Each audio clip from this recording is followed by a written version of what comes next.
Olá, amigos e amigas, sejam todos bem-vindos. Neste vídeo, segunda parte da religião judaica, vamos falar sobre o dilúvio bíblico e sobre a história dos judeus na linha do tempo da história da humanidade. Nós já vimos nas religiões estudadas até aqui, dos sumérios, dos hindus, dos egípcios, que todas relatam ou afirmam ter havido um dilúvio universal por ação divina, que dizimou a maioria dos habitantes da Terra, que se conduziam erroneamente em relação à boa conduta moral. Agora, antes de falarmos sobre Noé e o dilúvio do Antigo Testamento, da Bíblia, podemos destacar que o dilúvio bíblico, designado também sob o nome de Grande Dilúvio Asiático, é um fato cuja existência não pode ser contestada. Deve ter sido ocasionado pelo soerguimento de uma parte das montanhas do continente asiático. O que vem em apoio desta opinião é a existência de um mar interior ou fechado que se estendeu no passado desde o Mar Negro ao Oceano Ártico, atestado pelas observações geológicas na ciência. Atualmente, destacam-se o Mar de Azov, o Mar Cáspio, o Lago Aral ou Mar Aral, o Mar Morto e também o Mar Negro. Vocês podem ver isso no mapa. Esse mar interior único, ele se dividiu em vários mares ou vários lagos interiores, fechados. Desde o levantamento das montanhas do Cáucaso, uma parte dessas águas foi comprimida ao norte sobre o Oceano Boreal ou Ártico, e a outra, do meio, sobre o Oceano Índico. Estas aqui inundaram e assolaram precisamente a Mesopotâmia e toda a região habitada pelos ancestrais do povo hebreu. Então, na Mesopotâmia é que surgiu esse dilúvio, segundo a ciência, onde estavam os hebreus, os sumérios e tantos outros povos daquela região. Embora esse dilúvio se fizesse estender sobre uma enorme superfície, atualmente é considerado como um evento local. Não foi causado só por uma chuva, porque a quantidade de água tombada não poderia ser tão grande para cobrir toda a terra e até por sobre as mais altas montanhas. Para os homens da época, os antigos, que só conheciam uma extensão limitada da superfície do globo terrestre e que não tinham nenhuma ideia da sua configuração, desde o instante que a inundação tinha invadido os países conhecidos da época, para eles isso devia ser toda a terra. Se a esta crença juntarmos a forma imaginosa ao estilo daquele povo oriental, não será surpreso o exagero da narração bíblica e de outros escritos desses povos antigos e dessas religiões antigas. Bem, então, parece que o dilúvio realmente pôde ter acontecido. Nós vamos agora descrever algumas passagens bíblicas sobre o dilúvio, do livro do Gênesis, escrito por Moisés, como já vimos, aliás, um relato bem minucioso. Entretanto, devemos destacar que os relatos acerca do dilúvio fazem parte das religiões da antiga Mesopotâmia, como a dos sumérios, como já falei, dos hindus, dos egípcios, e já descrevemos no outro vídeo, vocês lembram? Pois é, esses relatos, dos sumérios principalmente, foram anteriores aos escritos de Moisés. Saibam que a civilização suméria desapareceu entre as invasões dos hititas por volta de 1600 anos antes de Cristo. E por outro lado, a religião dos hindus, que também revelaram o dilúvio, teve início lá pelos anos de 2000 antes de Cristo. Então Moisés foi relatar o dilúvio no livro do Gênesis depois dessas datas. Precisamos ficar atentos e avaliar bem esses escritos, por meio de pesquisas e análises na literatura, para não ficarmos acreditando em relatos religiosos, baseados em escritos que podem estar fora de uma realidade.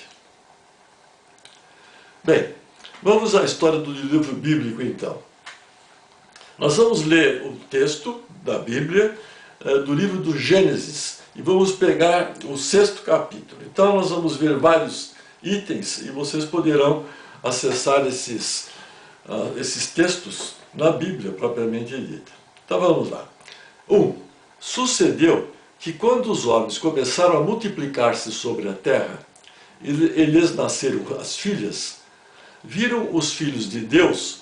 Eu vou citar esses filhos de Deus como os Néfilins. Depois eu vou explicar isso. Então, vou repetir. Sucedeu que quando os homens começaram a multiplicar-se sobre a terra e lhes nasceram as filhas, viram os filhos de Deus, os Néfilins, que as filhas dos homens eram formosas e eles não tiveram dúvida. Eles tomaram para si as mulheres de todas as que escolheram. Naqueles dias estavam os Néfilins na terra, e também depois, quando os filhos de Deus, os Néfilins, conheceram as filhas dos homens, as quais lhes deram filhos. Esses Néfilins eram os valentes, os homens de renome que houve na antiguidade e são citados na Bíblia. Viu o Senhor que era grande a maldade do homem na terra, e que toda a imaginação dos pensamentos de seu coração era má continuadamente. Então Deus arrependeu-se de haver feito o homem na terra, e isso ficou pesando no seu coração. E disse o Senhor: destruirei da face da terra o homem que criei, tanto o homem como o animal, os répteis e as aves do céu, porque me arrependo de os haver feito. Noé, que vivia naquele tempo, porém, achou graça aos olhos do Senhor. Ele era homem justo e perfeito em suas gerações e andava com Deus. Era um crente. Noé gerou 3 filhos, o Sem, o Cão e o Jafé. Então disse Deus a Noé: faze para ti uma arca de madeira. Farás compartimentos na arca e a revestirás de betume por dentro e por fora. Desta maneira a farás. O comprimento da arca será de 300 côvados, a largura 50 e a altura 30 côvados. Farás na arca uma janela e lhe darás um côvado de altura, e a porta da arca porás ao seu lado. Falarás com andares, baixo, segundo e terceiro. Porque eis que eu trago o dilúvio sobre a terra, para destruir debaixo do céu toda a carne em que há espírito de vida. Tudo o que há na terra expirará. Mas contigo estabelecerei o meu pacto. Entrarás na arca, tu e contigo teus filhos, tua mulher e as mulheres dos teus filhos. Portanto, 8 pessoas. De tudo o que vive, de toda a carne, 2 de cada espécie farás entrar na arca, para os conservares vivos contigo, macho e fêmea serão. Leva contigo de tudo o que se come, e ajunta-o para ti, e te será para alimento a ti e a eles. Assim fez Noé, segundo tudo o que Deus lhe mandou. Em Gênesis 7, nós vamos ler o seguinte: depois disse o Senhor a Noé: entra na arca, tu e toda a tua casa, porque tenho visto que és justo diante de mim nesta geração. Porque passados ainda 7 dias farei chover sobre a terra 40 dias e 40 noites, e exterminarei da face da terra todas as criaturas que fiz. E Noé fez segundo tudo aquilo que o Senhor lhe ordenara. Tinha Noé na época 600 anos de idade, imagina, quando o dilúvio veio sobre a terra. Noé entrou na arca com seus filhos, sua mulher e as mulheres de seus filhos, e todos os outros seres e sementes, por causa das águas do dilúvio, como Deus ordenara. Passados os 7 dias, vieram sobre a terra as águas do dilúvio. Romperam-se todas as fontes do grande abismo, e as janelas do céu se abriram, e caiu chuva sobre a terra 40 dias e 40 noites. veio o dilúvio sobre a terra durante 40 dias, e as águas cresceram e levantaram a arca, e ela se elevou por cima da terra. Prevaleceram as águas e cresceram grandemente sobre a terra, e a arca vagava sobre essas águas. As águas prevaleceram excessivamente sobre a terra, e todos os altos montes que havia debaixo do céu ficaram cobertos. Pereceu toda a carne que se movia sobre a terra, tanto as aves como o gado, animais selvagens, todo o réptil que se arrasta sobre a terra e todo o homem. Assim foram exterminadas todas as criaturas que havia sobre a face da terra. Só sobraram os que estavam dentro da arca. Então todos morreram, tanto o homem como o gado, o réptil e as aves dos céus, todos foram exterminados da terra. Ficou somente Noé, como eu já falei, e os que estavam com ele na arca. Depois de um bom tempo, Deus lembrou-se de Noé, de todos os animais e de todo o gado que estavam com ele na arca. E Deus fez passar um vento sobre a terra, e as águas começaram a diminuir. Cerraram-se as fontes do abismo e as janelas do céu, e a chuva do céu se deteve. No 7º mês, no dia 17 do mês, repousou a arca sobre os montes de Ararat. Nós temos o Grande Ararat, o pico mais alto da Turquia e de todo o planalto armênio, com cerca de 5.100 e poucos metros. E o Baixo Ararat, com uma altitude de 3.890 metros. Vocês estão vendo aí na imagem. Bem, secaram-se as águas sobre a terra, e então Noé tirou a cobertura da arca e olhou, e eis que a face da terra estava enxuta. Então falou Deus a Noé, dizendo: sai da arca, tu, e juntamente contigo tua mulher e teus filhos e as mulheres dos teus filhos. Todos os animais que estão contigo, de toda a carne, todas as aves como o gado, e todo o réptil que se arrasta sobre a terra, traze-os para fora contigo, para que se reproduzam abundantemente na terra, frutifiquem e se multipliquem sobre a terra. Edificou Noé um altar ao Senhor, e tomou de todo animal limpo, de toda ave limpa, e ofereceu holocausto sobre o altar. Sentiu o Senhor o suave cheiro, o aroma desse holocausto, e disse em seu coração: não tornarei mais a amaldiçoar a terra por causa do homem, porque a imaginação do coração do homem é má desde a sua meninice. Olha só, hein? Já éramos bem perfeitos até hoje, hein? Nem tornarei mais a ferir todo o vivente, como acabo de fazer. Enquanto a terra durar, não deixará de haver sementeira e ceifa, frio e calor, verão e inverno, dia e noite. Abençoou Deus agora a Noé e a seus filhos e disse-lhes: frutificai e multiplicai-vos, e enchei a terra. Disse também Deus a Noé e a seus filhos com ele: eis que eu estabeleço o meu pacto convosco e com a vossa descendência depois de vós, e que com todo ser vivente que convosco está, com as aves, com o gado e com todo animal da terra, com todos os que saíram da arca, sim, com todo animal da terra. Sim, estabeleço o meu pacto convosco, não será mais destruída toda a carne pelas águas do dilúvio, e não haverá mais dilúvio para destruir a terra. Ora, os filhos de Noé que saíram da arca foram Sem, Cão e Jafé.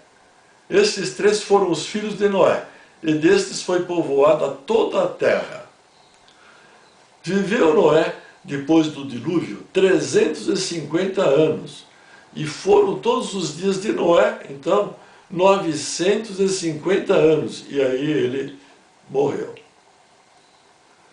Olha, eu destaco que o dilúvio foi um expurgo divino sobre uma humanidade corrupta daqueles tempos. E Deus disse que não haveria mais dilúvios, como o expurgo da humanidade. Agora nós vamos fazer um destaque, e vocês viram que no texto que eu li, falamos dos Néfilins. Pô, quem são esses Néfilins? Quem foram os Néfilins? Alguns estudiosos da história afirmam que os Néfilins eram gigantes violentos que nasceram da união de anjos maus, olha só, hein, com mulheres dos homens nos dias de Noé. Eles abandonaram sua própria morada correta, no céu, e se materializaram em corpos humanos e tomaram como esposas todas as que escolheram dos homens, dos filhos dos homens. Isso está em Gênesis 6:2 e em Judas, no Novo Testamento 6 também. Eles deixaram uma herança de violência e medo. Por isso que Deus promoveu o dilúvio, porque ele não gostou daquela mistura que estava acontecendo do mal, naturalmente, da corrupção. Afirma-se que Golias, lembra do Golias? Que vai aparecer mais lá na frente, no tempo do Davi, do rei Davi, né? Afirma-se que Golias era um longínquo descendente desses gigantes. Muito bem, eu vou ler agora do Novo Testamento o texto de Judas 1. Então eu vou ler alguns itens. Ele diz: ora, quero lembrar-vos, se bem que já de uma vez para sempre soubestes de tudo isto, que havendo o Senhor salvo um povo, tirando-o da terra do Egito, lá do Êxodo, lembram? Destruiu depois os que não creram. 6. Aos anjos destruiu também, que não guardaram o seu principado era a casa deles no céu, mas deixaram a sua própria habitação, ele os tem reservado em prisões eternas na escuridão para o juízo do grande dia. E no 7º item, Judas diz: assim como Sodoma e Gomorra e as cidades circunvizinhas, que havendo se prostituído como aqueles anjos, olha a correlação, e ido após outra carne, foram também postas como exemplo, sofrendo a pena do fogo eterno. Nós vamos ver em Números 13 os seguintes itens, 32. Assim, perante os filhos de Israel, infamaram a terra que haviam espionado, dizendo: a terra pela qual passamos para espiá-la ou espioná-la é terra que devora os seus habitantes. E todo o povo que vimos nela são homens de grande estatura. 33. Também vimos ali os Néfilins, isto é, os filhos de Anak, que são descendentes dos Néfilins, e nós éramos, eles, aos nossos olhos, eram como gafanhotos, tinham muitos. E nós, em relação a eles, também éramos gafanhotos, porque eram muito pequenininhos perante a estatura enorme desses Néfilins. Vocês vejam que, mesmo depois do dilúvio, nós temos citação na Bíblia da presença de pessoas de grande estatura e que são chamados de Néfilins. Eu estou falando isso porque nós temos que estudar bem os textos das religiões. No Novo Testamento, em Pedro 2, nós temos lá no item 4 e 5, olha lá. Porque se Deus não poupou a anjos quando pecaram, mas lançou-os no inferno e os entregou aos abismos da escuridão, reservando-os para o juízo. Se não poupou ao mundo antigo, embora preservasse a Noé, pregador da justiça, com mais 7 pessoas, ao trazer o dilúvio sobre o mundo dos ímpios. É mais um texto falando de Noé e falando desses anjos, que são os Néfilins, lá daquele tempo. A literatura acerca da definição ou do que se refere aos Néfilins é muito diversificada, como sempre. Não só no sentido da palavra, como na tradução. Então, se vocês levantarem a literatura, vocês vão ver que é uma coisa de louco. Cada um fala uma coisa. Mas está escrito, o que eu citei até agora, na Bíblia. Todas as referências de gigantes que aparecem nos livros de Erich von Däniken, eles lembram desse autor, também apontam para os Néfilins, bem como os escritos de Zecharia Sitchin, que ao se referir aos Anunnakis das tabuletas lá do povo sumério, também apontam para os Néfilins. Os Anunnakis também eram grandes, de estatura. Na verdade, esses gigantes eram bem diferentes dos seres humanos em todos os aspectos e dominavam o ambiente terrestre como os escritos bíblicos descreveram. Eles eram os poderosos daquela época. Tinha o povo descendentes dos homens e esse povo gigante, vamos falar assim. Há autores que associam esses gigantes a extraterrestres. Os gigantes que aparecem no Velho Testamento bíblico deixaram de existir no tempo do rei Davi, onde possivelmente foram todos dizimados. O próprio gigante Golias, morto por Davi, era um descendente longínquo dos Néfilins, mas bem inferior aos primeiros que aparecem no período pré-diluviano. E que são possivelmente os principais motivadores da destruição daquele mundo antigo, conforme nós vimos em Pedro 2 e Judas 6. Olha, pessoal, precisamos estudar, pesquisar a literatura e procurar entender o que realmente aconteceu naqueles tempos antigos. A crença ingênua pode levar-nos a acreditar muitas vezes em fatos irreais e que são trazidos até os dias de hoje. É uma coisa incrível. Nós temos que ficar espertos, atentos na leitura dos textos religiosos e da ciência também. Aquilo que é contado lá atrás é muitas vezes deturpado. Os textos religiosos deixam muito a desejar quando os analisamos com o conhecimento científico e com a razão. As contradições nos relatos são frequentes e as descrições dos fatos ficam embasadas na ignorância ou na imaginação dos autores. A manipulação da comunicação é um fato sempre presente, desde aqueles tempos até os dias de hoje. Sempre presentes quando? No controle do poder, seja religioso ou político, dos relatantes. Falamos sobre o dilúvio e deixamos aí nas entrelinhas muitas hipóteses para vocês pensarem a respeito. Agora nós vamos ver a história do povo judeu. Olha lá, que interessante. Na linha do tempo da história da humanidade. Vocês vão ver uma figura que vocês vão ter uma orientação melhor daquilo que eu vou descrever daqui para frente. Então, na figura vocês estão vendo faixas com várias cores, que representam períodos da vida dos judeus em relação a diversos povos da humanidade na linha do tempo da história. Nós vimos que a história dos hebreus começa ali em 2000 a.C. e vai até os dias de hoje. E nós vamos dividir toda essa história em períodos e fizemos várias cores para os diversos períodos nessa história. Vemos o período em torno de 2000 a.C. com Abrão e o período com Moisés e o êxodo das terras dos egípcios em direção à terra de Canaã. E já descrevemos esses tempos na primeira parte da história da religião judaica. Vocês lembram, né? Esses períodos aconteceram desde o ano de 2000 a.C. até o ano de 1000 a.C., quando se iniciou o reinado do rei Davi e se desenvolve com a dinastia davídica, até por volta de 600 anos antes de Cristo. Esse foi um período de glória de Israel. Eles alcançaram as bênçãos prometidas por Deus. Eles estavam em Canaã.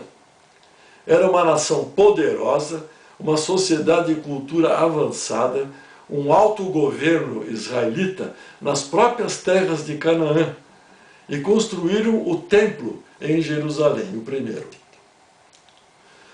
Mas por volta de 600 anos antes de Cristo, Nabucodonosor conquistou Israel e determina a escravidão do povo e o exílio hebreu na Babilônia. Em 587 a.C., houve a destruição de Jerusalém e do templo. Eu não vou ficar descrevendo todas as fases, vocês poderão ver toda na Bíblia, está lá escrito todo esse período do exílio na Babilônia. Após o tempo de exílio em Babilônia, 70 anos, surgiu um conquistador, Ciro, o conquistador persa, que liberta os hebreus e permite a volta à terra prometida. Entretanto, o povo hebreu fica condicionado ao domínio persa. E tempos depois ficam também dominados por outros conquistadores, pelos gregos e depois também pelos romanos. Vocês vejam que neste período, depois do exílio na Babilônia, eles vão ficando sempre dominados por diversos povos conquistadores. E essas circunstâncias transcorrem num tempo longo, isto é, desde 600 a.C. até 70 depois de Cristo. Nos anos 70 depois de Cristo, os romanos destroem Jerusalém e o segundo templo e deportam os judeus como escravos por todo o Império Romano. Olha só, hein? Esse exílio se prolongou por 1900 anos, obrigando os judeus a viverem exilados em todos os países do planeta. Vocês sabem disso.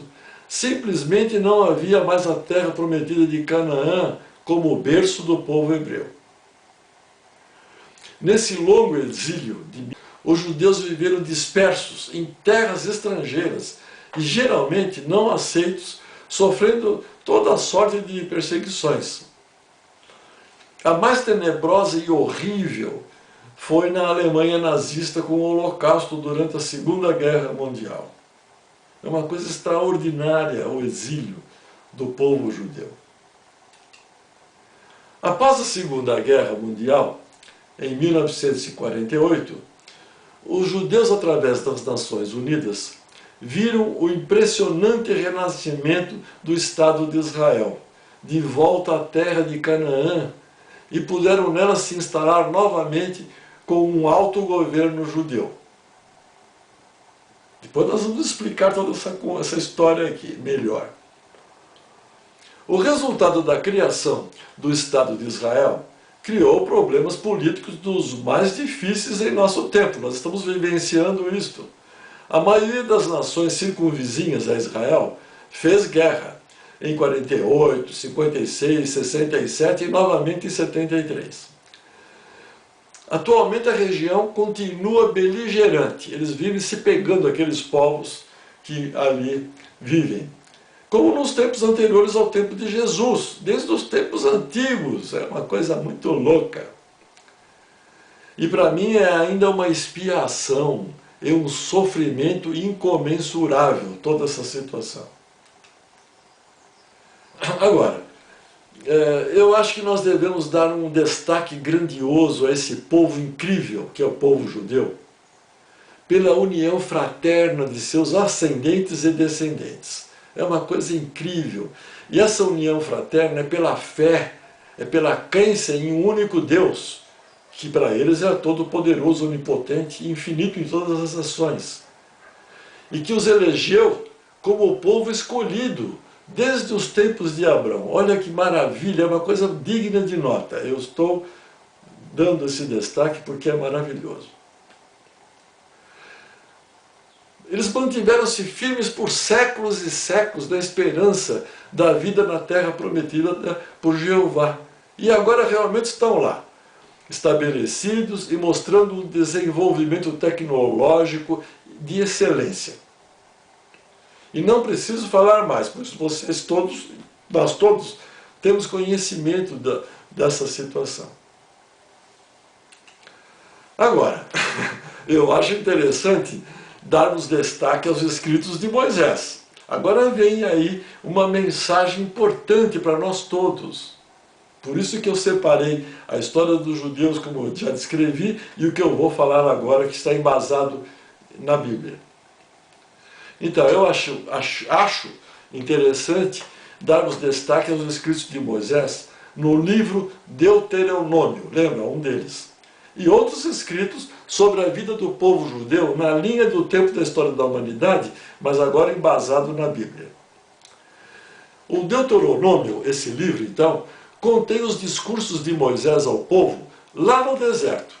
Lembra que Moisés escreveu 5 livros lá no deserto, durante o êxodo do Egito à terra prometida por Deus.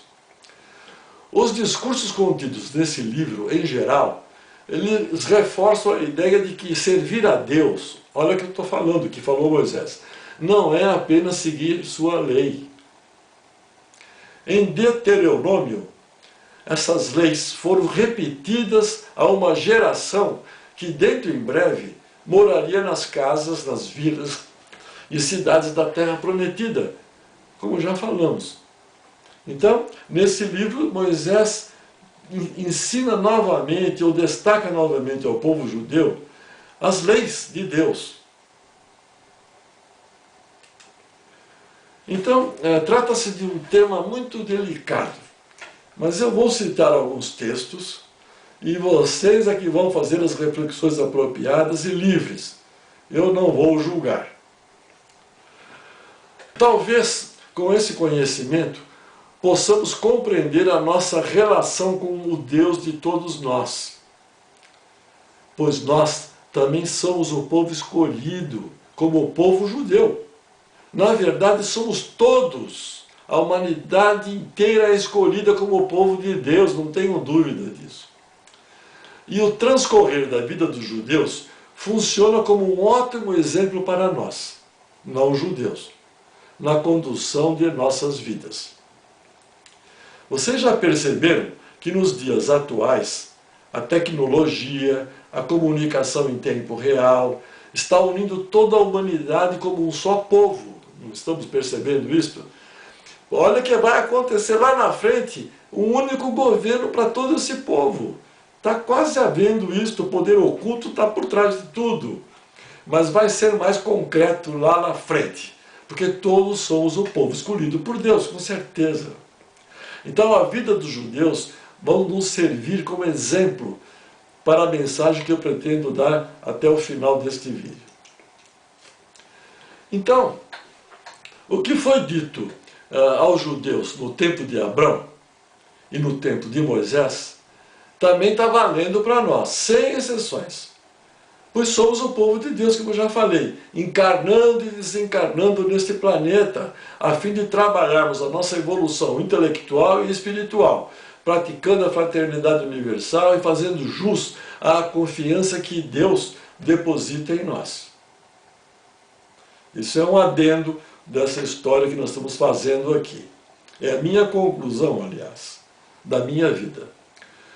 Caso contrário, se nós não estivermos praticando essa fraternidade universal, estaremos pagando a conta das nossas imperfeições egoísticas o tempo todo, quer estejamos encarnados ou em outro plano. Isto é, permanecendo num exílio de sofrimento permanente. Os judeus ficaram 1900 anos e muito mais num exílio atroz. Nós também estamos no exílio, porque nós só temos sofrimento e provas neste planeta. Para nós sairmos desta, nós temos que nos aperfeiçoar espiritualmente e intelectualmente. Nós estamos assistindo a isso o tempo todo. Nós estamos nessa escola de Deus. Então vamos lá. Foi um adendo que eu falei. Então vamos lá agora fazer uma avaliação do povo judeu. O que Deus falou a Abraão? Qual foi o pacto que Deus estabeleceu com o povo hebreu? Ele diz: eu farei de ti uma grande nação, abençoar-te-ei e engrandecerei o teu nome, e tu, Abraão, ser uma bênção. Abençoarei aos que te abençoarem, e amaldiçoarei aquele que te amaldiçoar. E em ti serão benditas todas as famílias da terra. Entretanto, no Antigo Testamento, com o passar do tempo, pode-se verificar o trabalho dos profetas israelitas. Isso no tempo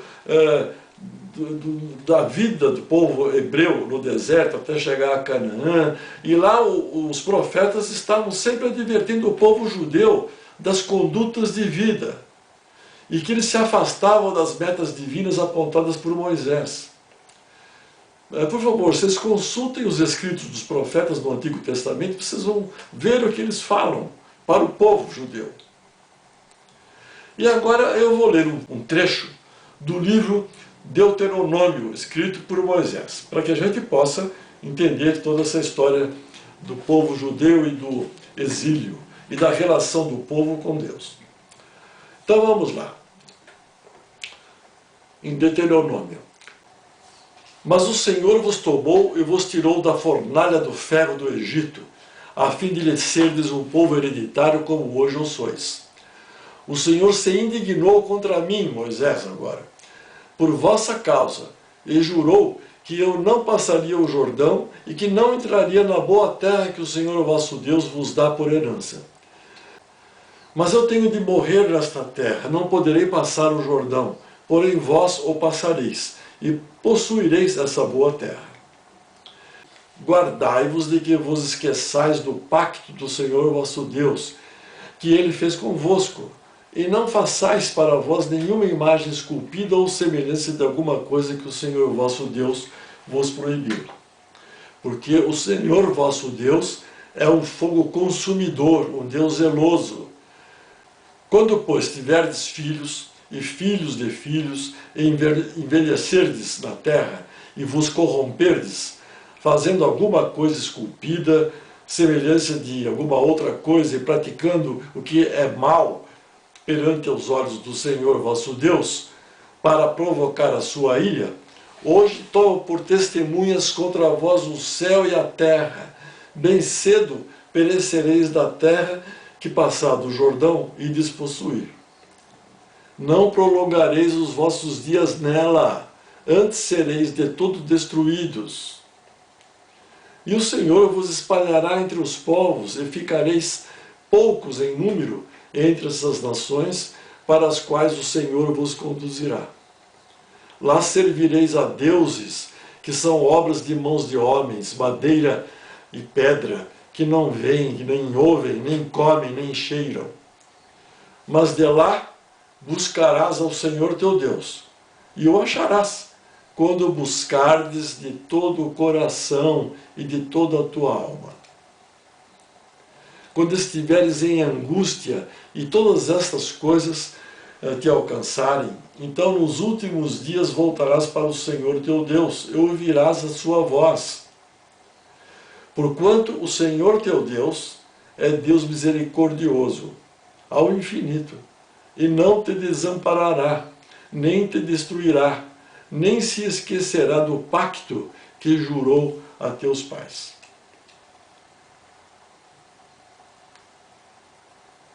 As predições de Moisés por volta de 1500 a.C., no livro de Deuteronômio, foram descrições acuradas de como Israel viveria no exílio de 1900 anos depois, No meio daquelas nações vocês não encontrarão repouso, nem mesmo um lugar de descanso. Lá o Senhor lhes dará coração desesperado, olhos exaltos de tanto esperar e alma ansiosa. Ainda nesse mesmo livro nós podemos ver outro texto, vou ler da mesma forma. Quando te sobrevierem todas estas coisas, a bênção ou a maldição que pus diante de ti, e te recordares delas entre todas as nações para onde o Senhor teu Deus te houver lançado, e te converteres ao Senhor teu Deus, e obedeceres a sua voz conforme tudo o que eu te ordeno hoje, tu e teus filhos, de todo o teu coração e de toda a tua alma, o Senhor teu Deus te fará voltar do teu cativeiro, e se compadecerá de ti, e tornará a ajudar-te dentre todos os povos entre os quais te houver espalhado o Senhor teu Deus. E o Senhor teu Deus porá todas essas maldições sobre os teus inimigos, sobre aqueles que te tiverem odiado e perseguido. Vocês lembram do Holocausto, o que aconteceu com os nazistas, não? Tu te tornará, pois, e obedecerás à voz do Senhor, e observarás todos os seus mandamentos que hoje te ordeno. Vocês vejam o que Moisés predisse lá em 1500 a.C. e o que aconteceu depois dos anos 70 depois de Cristo. E continua ainda nesse mesmo livro. Então o Senhor teu Deus te fará prosperar grandemente em todas as obras das tuas mãos, no fruto do teu ventre, e no fruto dos teus animais, e no fruto do teu solo, porquanto o Senhor tornará a alegrar-se em ti para te fazer bem, como alegrou os seus pais. Bem, amigas e amigos, estamos finalizando este estudo sobre a religião judaica. Vimos a história do povo judeu e o exílio de longo prazo e sofrimento.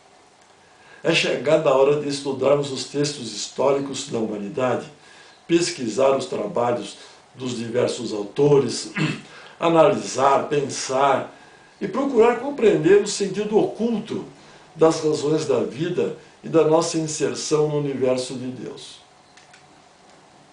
Então, a história do povo judeu e a relação com Javé, estou falando em relação do povo com o Deus, é a mesma coisa conosco.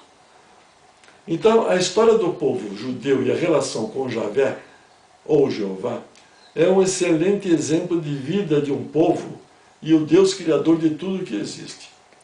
Mostra-nos, de uma certa maneira, que estamos numa escola primária aqui neste planeta, tanto o povo judeu como o povo não judeu, nós, portanto, toda a humanidade. As metas do aprendizado são bem simples. Trata-se de evoluir em inteligência e moral. Se não alcançarmos essas metas, simplesmente sofreremos as consequências. Não somos obrigados a nada, temos o livre-arbítrio. Estaremos livres sempre, mas se não trabalharmos adequadamente, estaremos permanentemente numa situação de exílio e sofrimentos. Não há outra alternativa.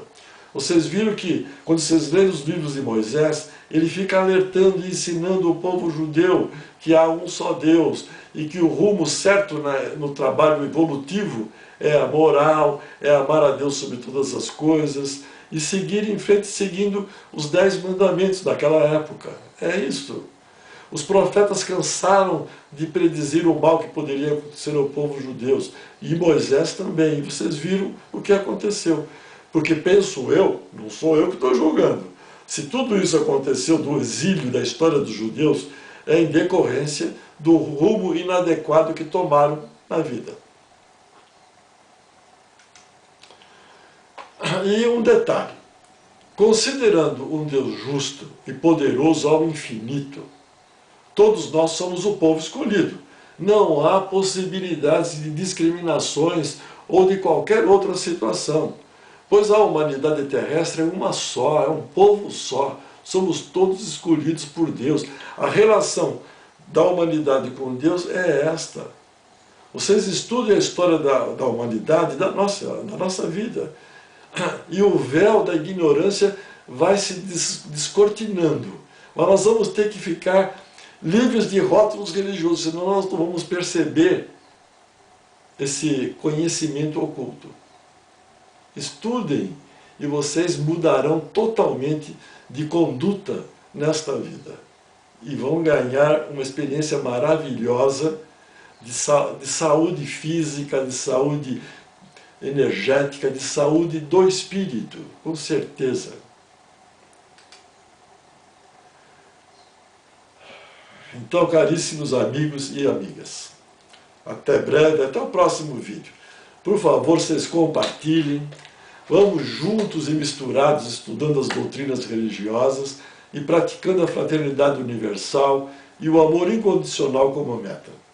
No próximo vídeo, provavelmente nós vamos falar sobre os expurgos divinos. Olha lá, nós contamos hoje o dilúvio, mas existem outros expurgos que funcionam como elementos chaves de avisos para que a humanidade preste atenção na vida, no trabalho da fraternidade universal, da prática da evolutiva, espiritual, intelectual, fundamental, para que realmente a gente possa se salvar.